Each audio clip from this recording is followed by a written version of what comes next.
being a man. You know, men have lots of health checks and stuff as well as women. You know, you have to look for a testicular cancer. There's nothing funny about that. You have to look for a lump in a bag of lumps. That can take some time.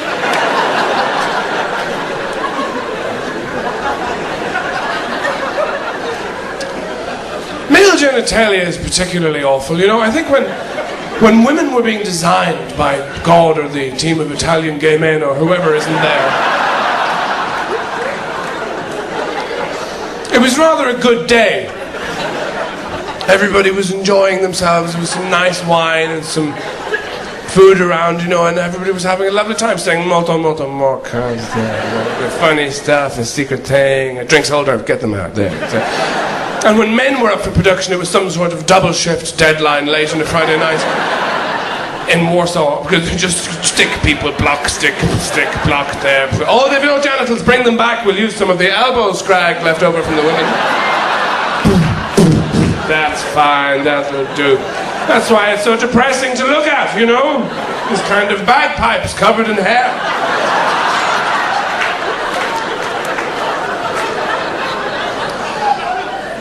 And they say, you know, after people make love, that there's a kind of melancholia that descends on them, le petit mort, you know, the little death. Well, I'm here to tell you, after a romantic night in with yourself, there's a very acute sensation of failed suicide. And I think a lot of that, if you're male, is just because of the quality of the gear you've got to work with. You know, it's horrible looking. I mean, it sounds like some kind of deep-sea fish that ate its own arse after about an hour. What's going on down there? If it was something nice, you know, like a kitten's head or something, when you could just tickle its chin until it got sick, it would be all right. Now, historically, there hasn't been a big demand for male lingerie from women because there's a limited amount you can do with male genitalia. There's a limited amount you can do with anything that looks like it's hanging out of the side of a shark's mouth. And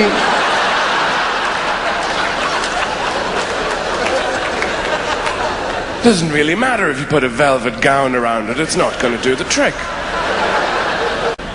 He told me this man was in bed with his person, and they were making love, and she actually called out the wrong name. I didn't think that could happen. She called out the wrong name, and when I heard that I thought, how would you ever recover from something like that? You'd be destroyed. But then I realized, you know, it wouldn't even have to be the wrong name. Somebody could just say your name in the wrong way.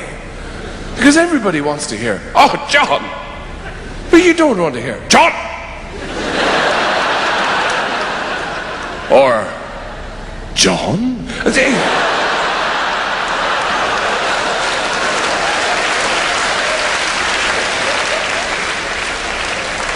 Well, the very worst.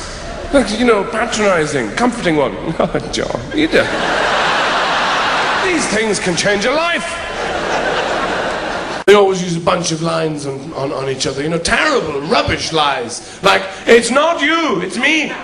It's me. It's never you, it's always them. You should level with these people. Tell them, you know that strange sound you used to hear when you were going to sleep? That was me chewing the bed. Out of sheer boredom. Oh, how I hate you. I hate you so much it gives me energy.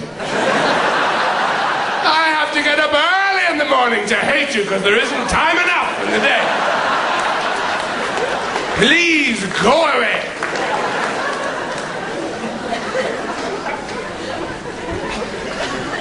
Oh, that other bullshit. I need more space. People never quantify exactly how much space they need, do they?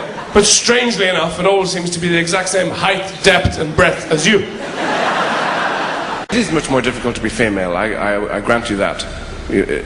Because the body's more complicated. You know, if you're born a woman, all these things happen to you. You're a baby, then a child, then a girl, then a girl, woman, and all these things are going on. It's this constant opera where the masks keep falling to the floor throughout your life. Who am I? I don't know. Watch out, I'm fucking nuts. And then, if you're a male, you know, you're born, you have a finger up your nose and the other hand on your dick, and you get taller. And that is really it. There are times, I think, when every man gets very envious of women. And you want to be a woman sometimes, just to be able to say the things they say, you know. I asked a woman I was with once, simple question. I said, have you ever eaten pheasant? It's direct, isn't it? It's enclosed. It contains everything that needs to be said. And she said a wonderful thing. She said, she thought about it. And she said, not really. What does that mean? On any level? Did you suck it and throw it away? Did somebody drop it in your drink? What happened? Was it a speeding car? One lick? What? And I think men get very envious as well of the radar, the sensitivity that women have, you know? Because if your woman friend, if a girlfriend, wife, woman friend of yours says, oh, I'm just going to go and see so-and-so for, you know, in the cafe I'll be back in a little bit. And they come back and say, well, how was so-and-so? Say, oh, she's not so good. Not so good. Early onset diabetes. Which is having an affair, which is, you know, complex. And there's a very, very good chance he's going to lose her job as well. And you say, what, that's incredible, you found all that out in 15 minutes? She told you all this? Oh, no, she didn't say anything, but she didn't finish her tea.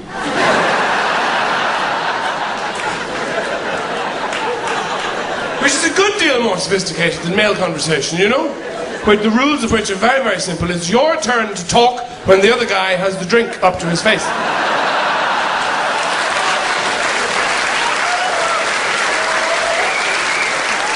When he takes it away again, he might be on, you know? And you have to stop talking. And of course, neither of you can listen to one another when the other one's talking because you're drinking and your head's filling up with fluid.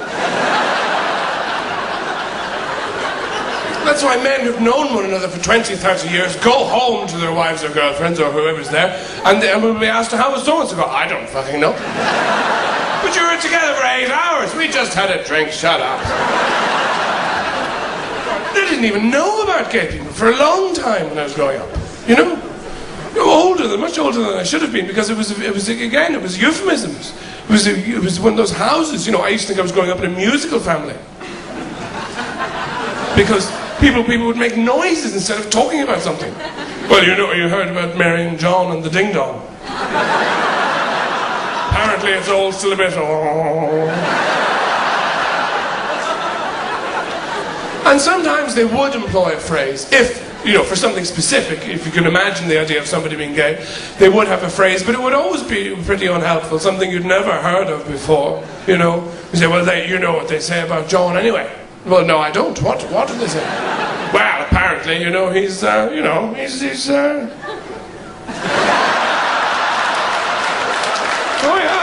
Yeah, that's right. I'm sorry, what are you talking about? I don't... What? Well, you know, if I have to spell it out, apparently he's, you know, still picking up twigs in the springtime.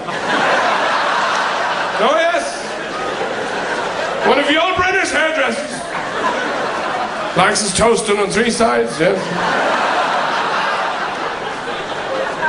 What are you talking about?